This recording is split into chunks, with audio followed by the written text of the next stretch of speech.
سید ریاض رضوی حیدرآباد سے۔ السلام علیکم ورحمۃ اللہ وبرکاتہ۔ حضور مفتی صاحب قبلہ کی بارگاہ میں عرض یہ ہے کہ زید ایک کمپنی میں ملازمت کرتا ہے جہاں پر اس کام کی قیمت کمپنی کی طرف سے طے ہے۔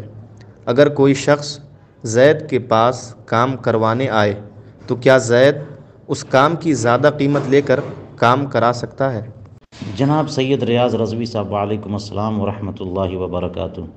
زید چونکہ کمپنی کا ملازم ہے اور ملازمت کے طور پہ کام کر رہا ہے، اور کمپنی کی طرف سے کام کی جو اجرت ہے یا قیمت ہے وہ طے شدہ ہے، تو زید کے لیے جائز نہیں ہے کہ وہ کام جس کی اجرت کمپنی کی طرف سے طے ہے وہ اجرت بڑھا کر، قیمت بڑھا کر کام کرائے، کہ یہ جو اضافی اجرت وہ لے رہا ہے یہ کمیشن کے طور پہ ہوا۔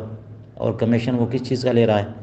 کیونکہ جو کچھ اس کی تنخواہ مل رہی ہے وہ تو اس کی محنت کی بنیاد پہ تنخواہ مل ہی رہی ہے، تو پھر کمیشن کس بات پہ؟ اس لیے یہ جائز نہیں ہے۔ اگر وہ کرنا چاہتا ہے تو پھر کمپنی سے یہ معاملہ کرے کہ کمپنی اسے ایجنٹ بنا دے اور دلالی کے طور پہ وہ کام کرے، اور پھر وہ کمیشن لے سکتا ہے۔